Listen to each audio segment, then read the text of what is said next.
Hello, and thank you all for joining us today. My name is Catherine Makova. I'm a volunteer with Climate Action California. And for those of you who are not familiar with our organization, Climate Action California is an advocacy group that is focused on passing strong climate legislation in California on a state level.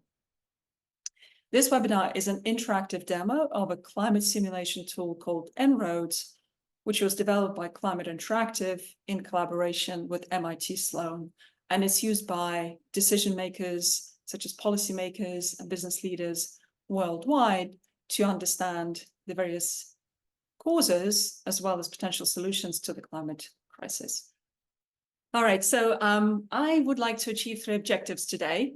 First of all, to introduce En-ROADS to those of you unfamiliar with the model. Second is, for those of you on the call who are climate activists in California, propose a few use cases for this tool. And finally, leave you with a few asks at the end of the session. And the session will be really interactive. We'll make a few predictions together, so be ready to engage. Right now, you're all muted, but we'll unmute you when it gets to that point. And I'll go off camera for the rest of the call so that you are not looking at me, but rather looking at our wonderful model here. So just by way of introduction, this model was developed several years ago, and its predecessor, C-ROADS, was given to the Chinese and US delegations in 2014 for the purposes of negotiating a bilateral climate agreement, which then led to the negotiations in Paris in 2015. And we actually have a picture here of John Holdren, who's the White House science advisor at that time. And he was saying that C-ROADS models from Climate Interactive was used by me and other members of President Obama's climate change team for gaining rapid insights into the consequences of alternative greenhouse gas emissions trajectory. And at the bottom, he says, this led to negotiation of the ultimately what ended up being the Paris Agreement. So we have some amazing credentials in that space. And as of this morning, actually, what's interesting, this morning, our collaborators at MIT had a 40-minute meeting with the US House Democratic Caucus, where En-ROADS was presented to 41 House members and 75 staffers. And again, I have a couple of pictures for you here. So this was, as I said, as of this morning, somewhere in Congress. And as you can see, we have En-ROADS there on the big screen and legislators in the room. This model has many features, and it's a global tool, but we will look at it in the California context. We will look at policy priorities that our teams at Climate Action California are working on this year and ask, what sort of policies do we need to stay under 2 degrees of warming? One other thing I will say before we get into the detail is that the adoption of the model, I think when we've been surprised to the extent that it's being used around the world. We've just hit 800 users of the website of the control panel that you're seeing, of the interface. And as you can see, the levels of adoption, when our staff and our trained ambassadors use the model to run workshops, they register events, just like I will do after this session. And that's how we know that there are over 350,000 people globally that have experienced En-ROADS. So going back to the model, the one thing I will say right up front, like any other climate model, it has strengths and it has limitations. And its strengths and benefits is that it's based on systems dynamics principles. And built into the model are various feedback loops. So behind the scenes, something like this is happening. So there are multiple feedback loops. There's hundreds of calculations running behind the scenes. So it's a highly dynamic model. The second strength of the model is that it gives you a big picture perspective on what needs to happen worldwide for us to tackle climate change. Okay. and it helps build a mental model of the many causes and impacts of climate change. So you can quickly orient yourselves and people you're working with as to what really matters, as to what high leverage solutions are. And it also allows users to discover for themselves, for each possible climate policy, what its impact is. So it's experiential. And it's also very fast, and the interface is user-friendly. And some climate models can take days to run, if not weeks. In terms of its limitations, it's not a physical risk tool. One exception, which I'll show you, we have a sea level rise map built into model now. So it doesn't tell you what needs to happen in a particular location. It's not a US model or a California model, but it can tell us what directionally what needs to happen. We can then translate those insights and see what is politically feasible to do locally. Okay. All right, so what you're looking at right now is the control panel, and it says development version. And the reason why it says that is because we have a major release coming out next week. So actually you will be seeing some of the functionality. You'll be the first people to see it prior to the release. And so what you're seeing here is on the left is essentially all of the energy that's produced right now to power our homes, our industries. That's all the global energy that's produced, and we track it between year 2000 and 2100. And you can see the bottom slice here is coal, then you've got oil, gas, renewables, bioenergy, nuclear, and new zero, which hasn't been invented yet. So it's like thorium fission, for example. And so then and the y-axis is exajoules per year. On the right-hand side here, as you can see, it's greenhouse gas emissions, and that's in gigatons of CO2 equivalent per year. All right, as you can see, it's trending up over the same time frame. And then here you can see that as of today, as of this morning, the tool is updated every month. We're headed towards 3.3 degrees of warming, or 6 degrees Fahrenheit, which is obviously not the future that you or I or anyone wants to even contemplate living in, because that's not the future we can adapt to. And the black line is our baseline. And it's really important to understand what a baseline is. Baseline represents the state of the world if societal and technological changes were to continue at their current rate of progress without any additional policies or actions. So it reflects policies that are already in place, such as the Inflation Reduction Act, but no new policies or actions. So this is if nothing else changes from now on, this is what's going to happen. So that's the black line. When we simulate the impact of various policies, such as transport electrification, boost to renewables, technological CDR, we get this current scenario. So that's the blue line. Okay. And what you'll notice is sometimes the black line and blue line diverge right away when policies kick in and they have an immediate impact. Sometimes they start diverging much, much later in the century. Okay. So as another thing I just wanted to point out again before we get into the detail is that the model is based, pretty much every single position of the model is based on a scientific paper, and we take a great deal of time to understand what scientific papers should be using as a basis for our models. And in fact, if you disagree with any of the assumptions, you can go ahead and change them. So for example, it may be interesting to know that when I became an ambassador for Climate Interact, so we have a team of about 700 people globally that are trained up to use this tool and go out and use it in their communities. When I became an ECM, Climate Interactive Ambassador, this number was actually 3.6 degrees of global warming. And the reason why it dropped to 3.3 is not because we're making all this amazing progress on climate change. It's actually because we've factored in the impact that climate change will have and the damage that it will cause to essentially the state of the economy, and then subsequently because it will shrink by a certain percentage that will reduce demand for energy and therefore will have an impact of reducing emissions and temperature increase. Okay, so here, as you can see, that we're basing it on Burke 2018 paper.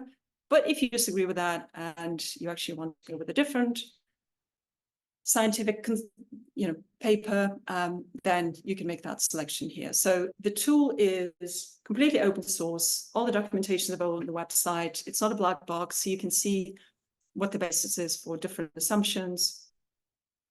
So it's really easy to use from that perspective. And just one other thing, we also compare ourselves to other models. So, for example,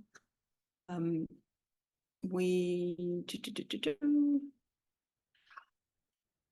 just want to make sure that we track with other leading models and think tanks and organizations that are also tracking things like marginal cost of solar electricity. So here we've compared ourselves to Lazard, IRENA, IEA, etc. And as you can see, En-ROADS is somewhere in the middle. And then for temperature, once again, we compare ourselves to NASA, Met Office, and again, we're somewhere in the middle. All right, so now is the time for you to get engaged in the process.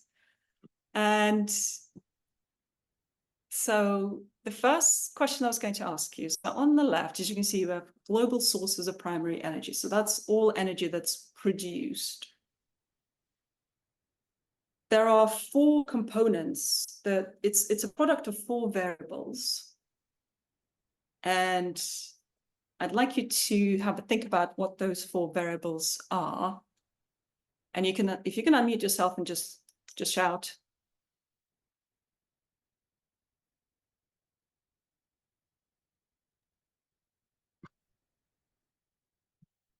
Anyone? Carbon intensity. Carbon intensity, yes. That is definitely one of them. What about others? I thought maybe you were asking which of these you wanted to reduce. Is that what you're asking or not? No, we'll come to that next. But just conceptually, as a mental model, why are we seeing in the future, we'll see increased production of energy? What is it a driver of? Oh, sorry, what are the 4 drivers of that? Increased population, increased affluence. Population. What was the other one, Pauline? Affluence. Or GDP or whatever you want to call it. Okay, I can hear that's not your first rodeo with En-ROADS. Okay, all right. Indeed, the way to think about it, and it was so helpful to me personally when I was pivoting into climate space, to realize that CO2 emissions from energy is a product of 4 things. One is population growth, and as you can see, it's forecast to grow exponentially, although it's flattening around 2060, 2070, somewhere around that. And we can see that as of today, we're at 8 billion people. Second, as Pauline, as you said, it's GDP per capita, right? How many goods and services actually produced for, per person per year. Then it's energy intensity of GDP. So how much energy does it actually take to produce that, 1 trillion of GDP? And this is actually one good news story. As you can see, it's been falling and forecast to fall even further as we move away from, first of all, as we innovate, but also as we move away from manufacturing towards service-oriented economies, economies of scale, learning, etc. And then, as was rightly pointed out, it's also carbon intensity of final energy, and it's also falling, so it's also good news.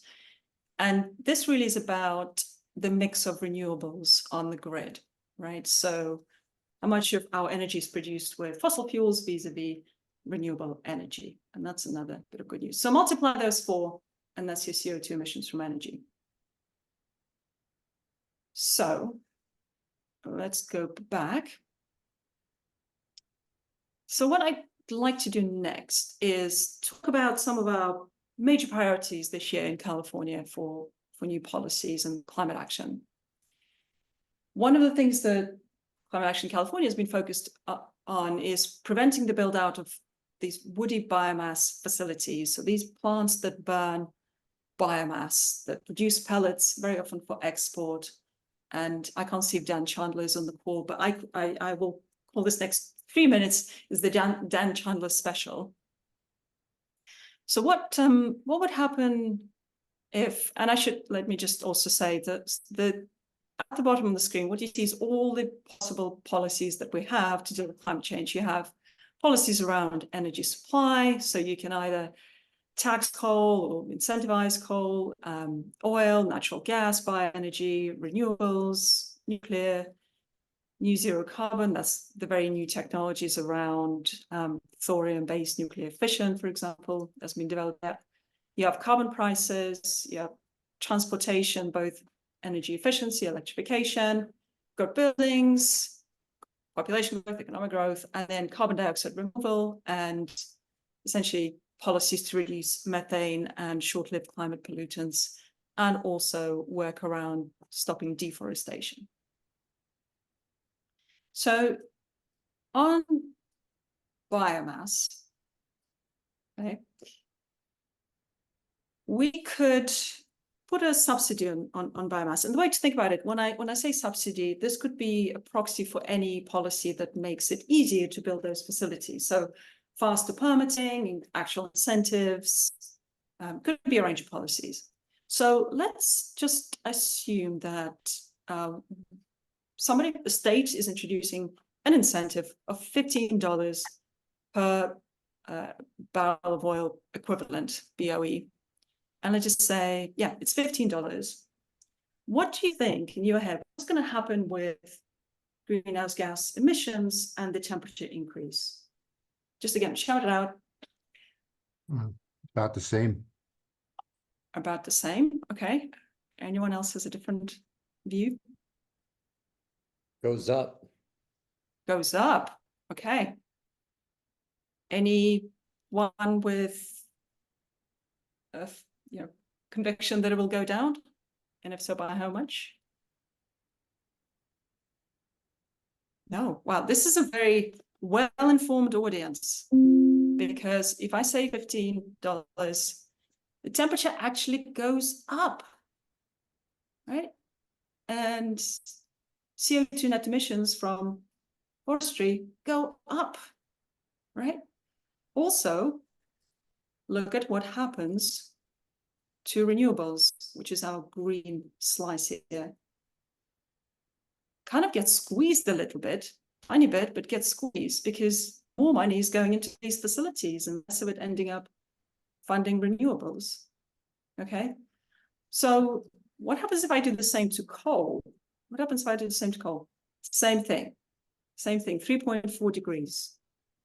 So what does that tell us? That subsidizing biomass is as bad as subsidizing coal. And also, another thing that should be mentioned, one thing we're very keen on, let's just put it to maximum $25. One thing we're really keen on with this model is also point out human impacts, biodiversity impacts, so equity, environmental equity impact. So another thing that happens is air pollution from energy, PM 2.5 goes up quite significantly as well. So yeah, that's why we're fighting this battle. Biomass is as bad as coal. All right, so I've got 5 of these to get through, so let's move on to the next one. Carbon capture and storage. Okay. CCS, this is for Steve and our energy team. Carbon capture and storage. This sits under carbon dioxide removal, technological. Many policymakers are really keen on CCS, being at point source or direct air capture. So again, let's see what happens if we pass policies that provide incentives and additional support to CCS to the point where we increase its maximum potential to 100%. 100% potential, we're sucking up as much carbon out of the atmosphere as possible. What happens to the temperature increase?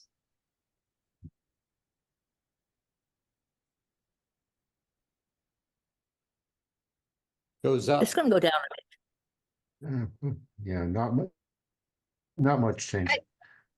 Yeah, I would say the same or slightly up. Okay, all right. All right, let's see. 3.2, so it's gone down by 0.1%.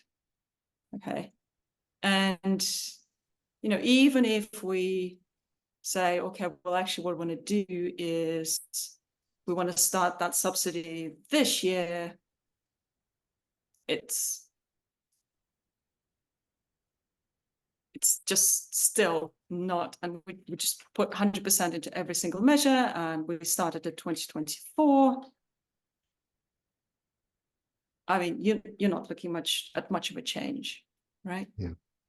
And once again, if we look at what happens to renewables, see, it gets squeezed. It gets squeezed a little bit once again because you are diverting those funds, those limited funds, from support for renewables into other technologies. Okay, so it has that impact as well. And the reason why that's the case, because if you go and look at the assumptions, we're limited by how much carbon we can actually extract from the atmosphere, right? And the best available science tells us it's about 2.8 gigatons per year. Now, even if you increase that to 5, which is about what, 10% of the total by 2050, if we you know, we're at 64 at 2040, 5 is about what, 12%. It's still not moving the needle, even if it's at its maximum. So that's myth number 2 busted. CCS will save us. Catherine, you should mention how much CCS is going on now. It's in the thousands of tons. Yeah, it's It's not even in the millions yet, and you're talking about yes. giga. So Yes, no, exactly. All right, so let's start talking about real solutions. Okay, so one of the many legislative proposals that is going through legislation, the one that has been it's a perennial, should we say it's a perennial topic in California, is permitting of oil and gas wells. So here we have a number of policies that are at our disposal on taxing oil. And also, I should just say, you'll be seeing that we have a slide on carbon price, but we also have essentially taxing of oil and gas. So once again, so this one is an actual carbon price, right? That actually gets translated into higher prices, passed on to consumers, as opposed to taxing oil or gas or coal. Here, what that actually means, it's just more difficult. Either cost of capital is higher or the permitting process is expensive. So it's impediments, right? As opposed to a carbon price. So let's just say, what happens if we reduce new oil infrastructure, like today, tomorrow, at 100%? So we stop all new permitting of oil wells. What happens?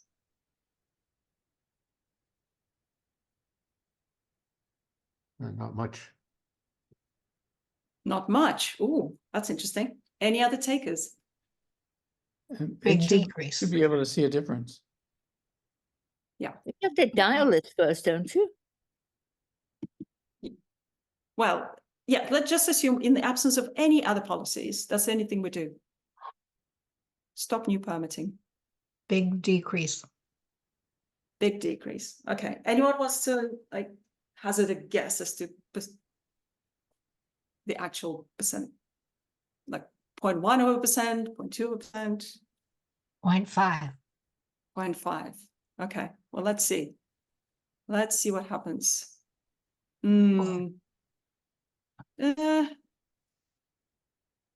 tiny bit. Yeah, tiny bit, but not much. Look what happens here. This is very interesting. What gets squeezed out? Can you see what gets squeezed out? Yes. Oil. Oil, yeah. Well, But gas gets bigger. gas gets bigger and coal gets bigger. They take over. This is called the squeezing out effect. If we're not introducing more renewables or making them cheaper, then if you just make oil production more expensive or difficult to produce, then gas takes over. That's why you're seeing 3.3. Now, if we were to couple it with support for renewables and also taxing coal and also natural gas, then we're seeing results. Because guess what? This once again, this oil, do you see when it starts getting squeezed out? You talk about 2060. And that's because of the concept that we call capital stock turnover, which means that, as I think somebody was saying, you still have that existing infrastructure and it's still going to be in operation for 30 years, right? That investment is a sunk investment. So just because you're stopping new oil wells, that doesn't do anything to existing facilities. Okay, so summary here. It's helpful, it's not enough, and it needs to be complemented with other policies such as support for renewables and taxing of other fossil fuels. All right, on CCS, actually, one thing I probably could have shown you as well. So let's just say a lot of support for CCS maximum. What's also interesting here is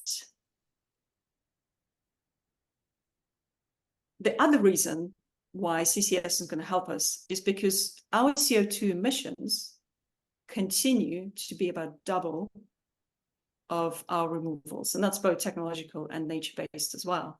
So, for as long as we have this major gap between the two, we're not going to be able to get to net zero. At net zero, these two lines are the same, right? So we have a certain amount of CO2 emissions already baked into the atmosphere that is just, once again, it's a feedback loop of the more you put in, the more warming you get, etc. So there's that gap between the two as well to consider. All right. So we've looked at biomass, we looked at CCS, we looked at new oil wells. Let's look at our petition to California Air Resources Board to regulate agricultural methane from livestock. So this is the new bit of functionality that even if those of you who've seen En-ROADS before wouldn't have seen. This is an interesting graph. So this is methane emissions by source, and there are three sources of methane. There's energy production, there's agriculture, and then there's waste. So essentially, for example, organic waste in landfills. And globally, agricultural methane is the biggest of the three, but in California, agricultural methane from just livestock is 3 times the size of both methane from energy production and also waste. It's a major, major source of methane. So our wonderful team here at CAC has written a petition to California Air Resources Board, trying to get them to regulate agricultural methane from livestock, in particular focusing on manure management. Okay, so what happens if and as I said, this is a global model, this is not California model, so the results will be different. We're just looking at California. But so what happens if we have this potential reduction, and what this essentially means is, can we get to the point where we are at 100% utilizing all of the available technologies and we've reached 100% potential reduction in ag methane and nitrous oxide from livestock? If I move this to 100%, what happens?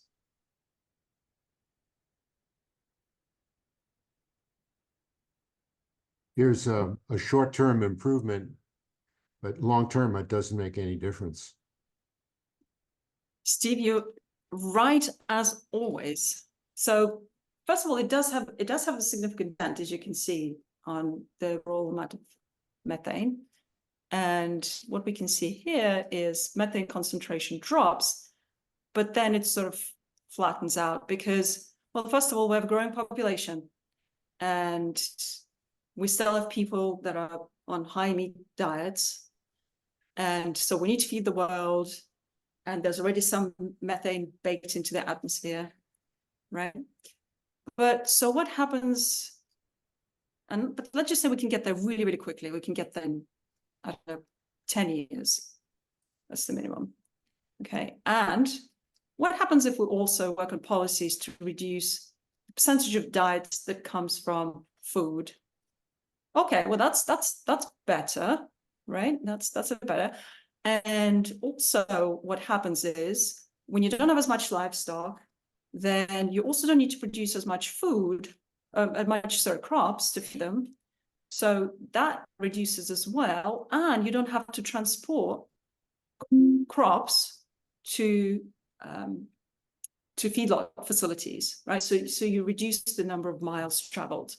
Well, then we start getting somewhere. So we have methane reduction, we have what it's doing to our PM2.5, also dropping, not as much, but it is. But so coupled with reductionist diets, then that leads to fewer crops need to be grown, less transportation, then it becomes a really powerful policy. Also doesn't get us there, but really helpful.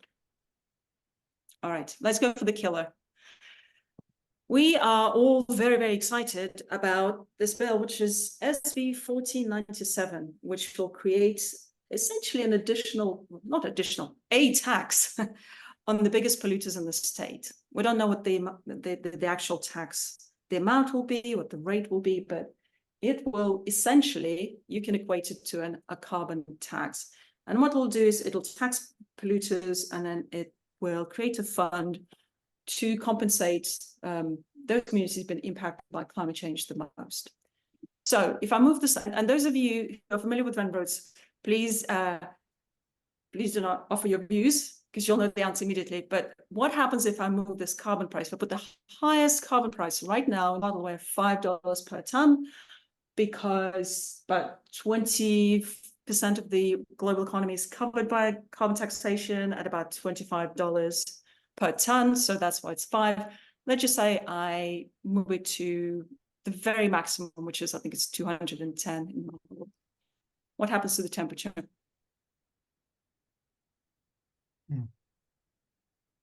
I'd say it drops a little. A little. Okay.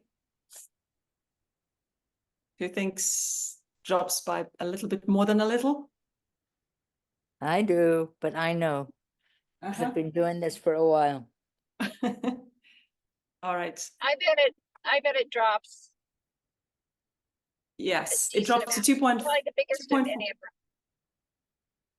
Yeah, thanks, Ashley. It drops. It's the most effective tool in the toolkit. It drops to 2.4, and it drops immediately, as you can see. There's the 2 lines diverge immediately, right? See what happens here with our lovely fossil fuels. Renewables go boom, everything gets squeezed. Oil less so, because we still haven't solved for maritime, we haven't solved for aviation, but certainly coal drops quite significantly.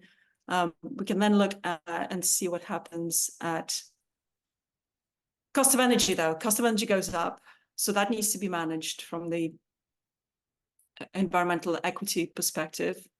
But what else is happening? Air pollution, whoa, drops immediately and very, very significantly. And also look at what happens to marginal cost of electricity production, right? Wind and solar has been on the decline anyway, but let's see. It just completely changes the economics of every single source of energy production very quickly. So let's go back and just map out as to what we are doing this year, 5 policies. So bioenergy, we're hoping to stop the development of any further biomass facilities. So that's status quo. CCS, status quo, we're not giving any incentives. We are working on reducing methane from livestock. So let's just wrap that out. I guess I want to see what it will take for us to get to under 2 degrees Celsius. We have a high carbon price, just say it's there. We're stopping permitting of any new oil wells at 100%.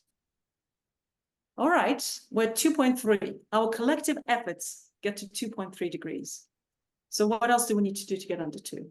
Just shout out your ideas. Transport and building efficiency and electrification.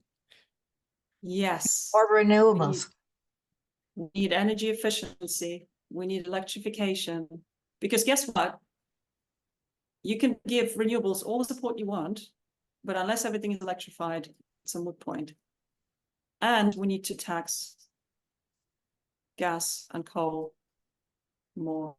I'm moving more sliders, more renewables. Almost. Let's see. What does the model say about nature-based carbon removal? Yay, so let's stop deforestation as well. Then we get to 2 degrees. Yes, Steve, I'll get to you in a sec. So as you can see, the biggest takeaway from this is that there's no one silver bullet. It will take a suite of solutions to get there. And some policies work better as a pair or complement each other than on a standalone basis. Steve, nature-based. Okay, so what do we have? We have afforestation, biochar, and soil carbon sequestration. So what would you like me to try and model out? The problem with nature-based carbon dioxide removal is we're limited by the amount of land that's available. That's the biggest issue. But yeah, let's see. Let's plant trees everywhere. Actually, one of the use cases for En-ROADS was interesting. When the 1 trillion tree initiative was kicked off, Wall Street Journal wrote an article about it, and they used En-ROADS to ground truth whether planting 1 trillion trees was going to get us to below 2 degrees. And of course, the answer was no. And then wrote an article about it. So what are we seeing? 100% starting tomorrow. Well, so what's happening? It's taking a very long time because trees take 50 years to grow to the point where they're sequestering a maximum amount of carbon from the atmosphere. So it's a slow burner, and it only gets you there towards the end of the century. And as I said, for that amount, we need twice the land of India. So if this is the land available in India, this is twice the amount, which obviously we have competing priorities there in terms of we need to grow food for the growing population. So it does help. It's 3.2, but again, not a silver bullet. Okay, what if we also couple it with biochar? Okay, biochar seems to have potential, but again, it takes a while. I guess the technology takes a while to be commercialized. Yeah. Yeah, you're talking about huge scales of removal, so Mm-hmm. a gigaton of carbon is a lot. Yeah. All right, come on camera again. So I'm happy to show you additional functionality. There's a lot here, but in terms of my personal asks, if I may, A webinar about this yeah. model if you wouldn't mind to mute yourselves if you're not of all these speaking. different things that you could do. Oh, sorry. I don't know, Joan, if you can mute folks, but I've been thinking about how climate advocates and Climate Action California can use this tool, and we have a lot of great graphs and charts in terms of CO2 emissions, greenhouse gas impacts, We have species losing more than 50% of their climatic range. We have sea level rise map. You can go and check out which parts of New York will be at risk of flooding in 2100. It's a little bit slow, this map, but right. So it's land at risk. So we have all these wonderful graphs and charts, and I don't know, it's not a very exciting one, but you see my point. Could we use En-ROADS and its very rich graphs and charts to include in our submissions to legislatures, so letters of support and letters of opposition? Can we use this as a communication tool? I mean, ideally, we'd actually show it to policymakers or their staffers, but can we use these graphs as a basis for communication, sort of a richer communication with our policymakers? That's a question I'll ask all of you who are involved with CAC, and particularly team leads on this call. I'd like to challenge you to think about that. Can we ask about the cost? Oh, this is free. This is free. It's open source. I'll send you a link to the tool. We have an 8-week training program that is completely free. We're not for profit, and our mission in life is to take this tool to as many policymakers as we can, so that they know that they should be spending their limited days and hours of the day chasing CCS and biomass projects, and that they should really be focusing on keeping fossil fuels in the ground. That's the goal.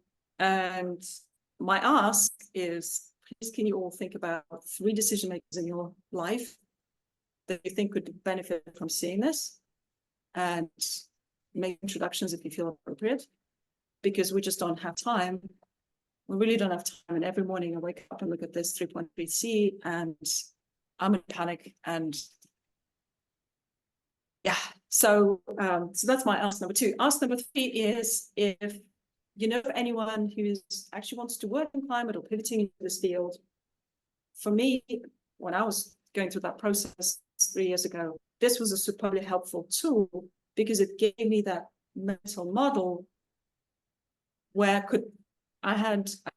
all of a sudden I understood. I thought I knew about climate change, but like 1,000 pieces of jigsaw pieces came together, and I could see both causes and impacts of climate change.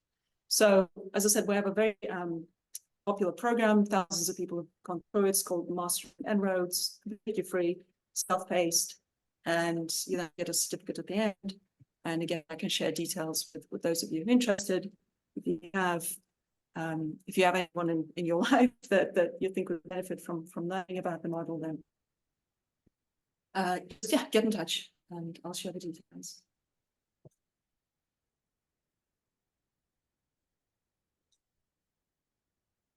All right, any questions?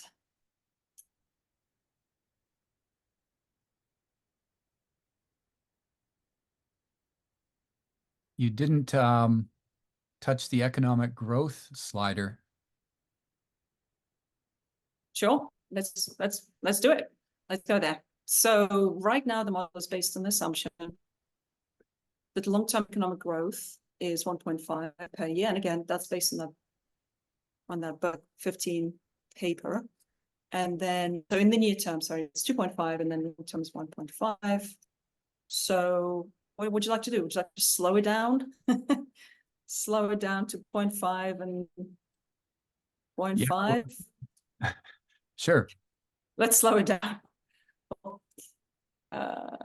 So I guess it's not allowing me to saying it has to be at least 2, which again, we can change that in the assumption, it's no problem. But that's what economists have concluded is most feasible. All right, it's helping. Look, it's helping. I think, well, first of all, it reduces all energy, some more so than others. Again, renewables get squeezed a little bit as well. So yes, it's good. Let's see, what if we also couple it with production population growth? That helps as well. Yeah, that's good. I'm just trying to think of what policies would slow economic growth down in California. Hey, Catherine, Mhm. my understanding is that economic growth is supposed to decline because Mhm. of the impacts of the climate crisis. Yes. So I don't really know when that's expected to happen, but will that, like, can you, like, is that Yeah. considered in the model at all? It's already baked into the model. So if so right now, as I said, we're 3.3 degrees of warming. If I change this setting, which says climate change slows economic growth, if I switch that off, we're 3.5 C of warming. So it actually does have, and I can see it, look at GDP growth.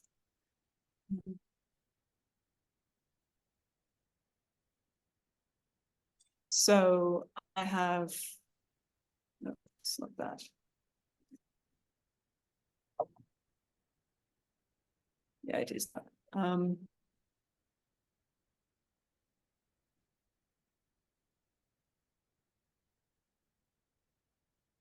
Yeah, so we are looking at, that's not the right graph, I'm sorry. I'm just trying to see what the right graph would be. There's 100 of them on population GDP. Oh, there you go. Gross world product. Okay, so our drop because of climate change, I just say by 2060, it's about $40 trillion a year that we're losing. Okay, and by 2100, we're losing over 100 trillion GDP a year due to climate change.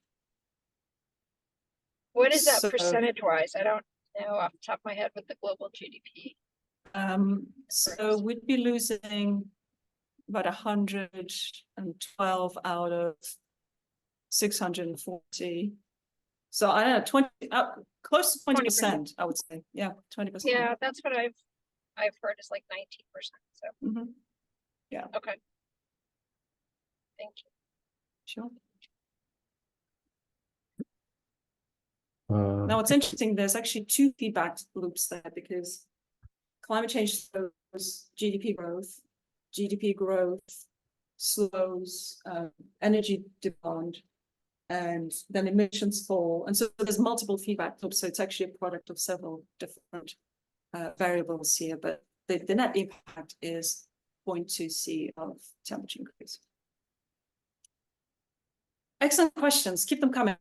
Anyone else? Anyone else interested in? Are there some sort of presets for certain modeled cases already? Sort of, modest, no change, modest, aggressive changes in various worldwide policies.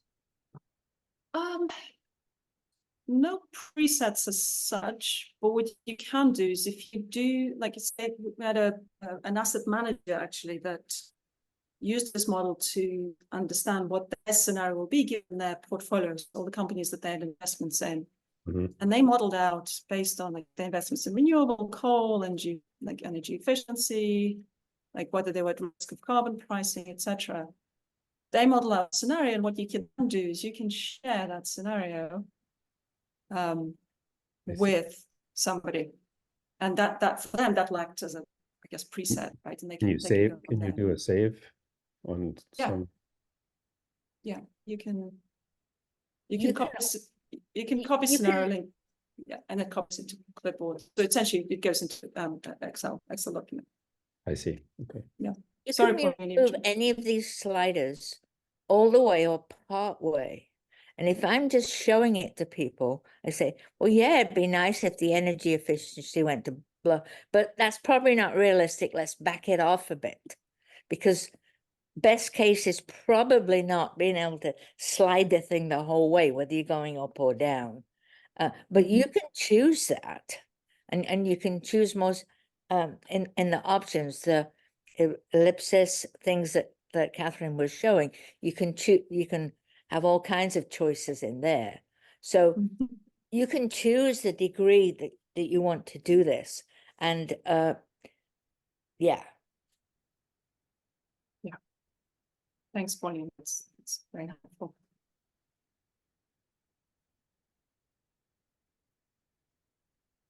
Catherine, Also, let's end up with a better looking screen down to 2. yeah, let's do that. Let's tax the hell out of fossil fuels, put a carbon price. And by the way, our philosophy of Climate Interactive, you do need to work 2 sides of, we have the scissors, which is fossil fuels and renewable energy. You need to do both. Just taxing coal and gas in itself doesn't help, just helping renewables doesn't help. You need to do both. And as we said, you also need to improve energy efficiency, which will reduce your carbon intensity, right? Talk about. So I want to be devil's advocate on, not personally, but you know, a big bill looks like it's going to pass Congress that's very pro nuke. So can you shift that slider a bit to the right on the nuke? Yes. Again, very savvy It doesn't have audience to here. go all the way. It doesn't have to go all the Yeah. way, but Yeah. it looks like it's going to pass. They're going. Mounts to a Yeah. hill of beans. Yeah. Well, it's baseline. Sorry, what is the, Nuclear. I It's, see it, yeah, it's like a fraction of a degree. yeah. Nuclear does not help. Partly because it takes so long to build a nuclear power plant, and also because you got to put a heck of a lot of cement in it, and the cement releases CO2. So you put Oh. that all together, and you're talking 30 to 50 years before there's any benefit. Which is What a lot. about the work required to separate the isotopes too? That's a Well, huge yeah, electrical investment. yeah. And once Mining, again, drilling, and isotope separation. So- So just making the fuel is very energy intensive. Yeah, absolutely. So need to show that to these people in Washington. Well, that's where I like to let people play. So I let people pick their favorite 2 or 3 and see what happens. That's And a good then idea. and then have everybody talk. Okay, what was your favorite? Your favorite was nuclear. What happened? Okay, we'll discuss why. Your favorite was something else. What happened? Why? And then we start putting the best whole thing together. But I let people play with their perceived favorites first and just see, and some of them will be excellent and some of them won't. yeah, there was one of our modelers was on a panel a couple of weeks ago, and there was a discussion around this film Common Ground about regenerative agricultural practices, where essentially they made the statement that regenerative agriculture is the most effective way to solve climate change. So if we go into methane nitrous oxide from crops and max that out, it's clearly not the case. Okay, even if we achieve that in the quickest possible way and reduce food waste, which is not regenerative ag related, so I can actually move that back. But you do have these, as Pauline is saying, you have people that with this notion that their one solution is the answer to all the problems, and it is definitely not the case. So I guess the message for Climate Action California and our teams is that all of your work is valuable. We need all of your teams and all of your work, because it'll take everything available at our disposal. Catherine, is it possible that change the greenhouse gas emissions plot, that one, to temperature? Yeah, sure. There's so many graphs now that I have to search them. Yeah, so this is our quote unquote comfortable band between 1.5 and 2. And we are, well, as we know, we're 3.3 right now. And yeah, so this also allows you to see like where we're going to be at 2040, maybe at 2050, 60. I didn't want to end on a depressing note, but yes. Can I ask you a question? Sure, go ahead. This is Randy. Like okay. with nuclear, basically you're just playing around with subsidies, right? Mhm. So what about, if there's bills passed to actually accelerate, permitting and to move things forward to actually build more? Yeah, so we do have R&D break with cost reduction as well. So this is the impact of sort of learning and economies of scale and being able to do things more efficiently with less waste. So yeah, we can model that out as well. 50 is the maximum here, according to the scientific paper, and the state happens next year. And that's still not enough. Because once again, I keep going back to the same point over and over again. We have limited capital, and once you invest in one technology, something else gets squeezed. So it's too small of a change to be noticeable, but again, renewables get squeezed. So that's what happens. So it's basically Yeah. taking, if you do more nuclear, it's basically taking Mhm. money. The Yeah. assumption is you're taking it away from renewables. That's right. That's right. And it's not just an assumption, it's been proven. So yes, so if you do that, you also need to incentivize renewables. Yeah, and I think nuclear is much more expensive than solar or wind. Absolutely. It's just guaranteed to be the case with Yeah. licensing and, you know, safety issues, disposal of waste. It's very expensive power. Yeah. So Catherine, this is Will. I just want to thank you. This is a great presentation of a very interesting tool. And I'll just say something that's probably obvious to everyone, but if people are looking for some kind of dramatic results from this, it's hard to do because you have to patiently go through, 10 or 15 policies to get where you want to go. But what is dramatic is it's easy to show what doesn't work. Like let somebody, as Pauline was saying, let somebody show, oh, we'll just do all nuclear, or we're going to subsidize a whole bunch of bioenergy. And that is clear. You don't have to spend, half an hour patiently adjusting 20 variables. You just change that one and see, wow, that did nothing or made it worse. So I find that as an advocate, perhaps one of the best things about it. Mhm. Yeah, it's a great point. Yeah. Yeah, I think to me, the other issue is just how much faith you have in the model. You know, I'm a big disbeliever in mathematical modeling. So, you know, I see what goes on with the LCFS and how you can put wrong information in and get, bad data out, bad results out. And so I think people have to have faith that this model is reflecting reality, and that's hard, hard to do. Do you have any All I can say is substantiation? they compare it to other models constantly.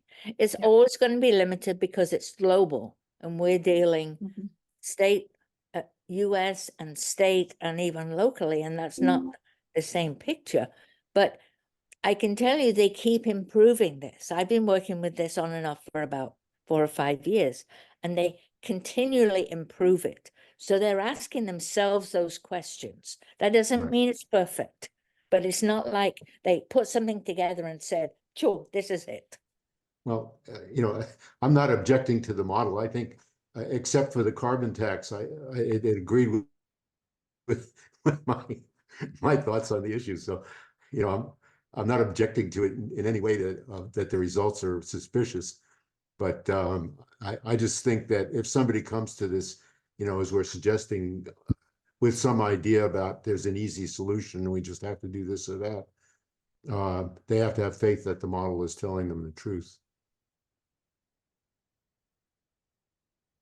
Well, it has been vetted, Steve. So this is Rob. It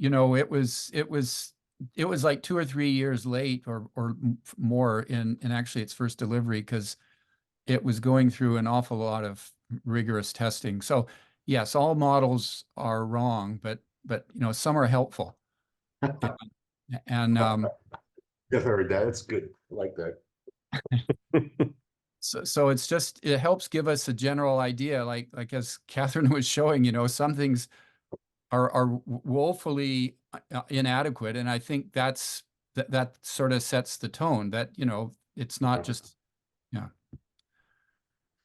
Yeah, I guess what would probably be helpful is to have somebody like Catherine explain, why the results are what they are, because I'm not that facile with all the underlying issues associated with the graphs. So, If you say, well, this didn't work, look how bad that is, it didn't have any effect, well, why not, you know? And then Yeah. if you can say, well, it changes this, but it doesn't have, it makes renewables go away, you know, so that, you know, that makes it Mhm. clear. Yeah. Well, yeah, so Steve, as I said, like every single thing that happens in the model is based on a set of scientific papers and best available science. So, you know, I haven't read every single scientific paper that's basis, but yeah, so, you know, the answer is here in these papers, okay, and how those findings and the impacts, how they interact using that dynamic model, right? So, you know, if you ask me why, I can explain at a high level those feedback loops like capital stock turnover, like squeezing out, like various other feedback loops, right? If you divert capital to a particular technology than the other one, it doesn't benefit as much. But underneath that, the second layer is all these different assumptions that come from scientific papers as well. So there's two sets of explanations, high level and then really detailed as well.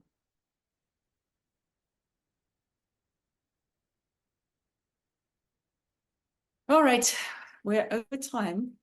I haven't been looking at the chat. I'm sorry. I know a couple of you have sent me messages, so I'll respond. And yeah, I think most of you all know where to find me. But so if you have any questions, just reach out and keep talking. And as I said, I'd love for you to think about who else we can reach with this tool. And as I said, the quote-unquote credentials are there. I mean, we have John Kerry, who's a huge fan. We have Jay Inslee. This John Curtis is a Republican, and even he said nice things about En-ROADS. We have this slide deck is 100 pages, I think. So it's well received, and even mayors of cities, you know, it doesn't have to be a Congress person. So yes, please, my biggest task for today is just think about who else you think we can introduce this to. All right. Well, thanks everyone for joining and being active participants, and I'll see you all soon.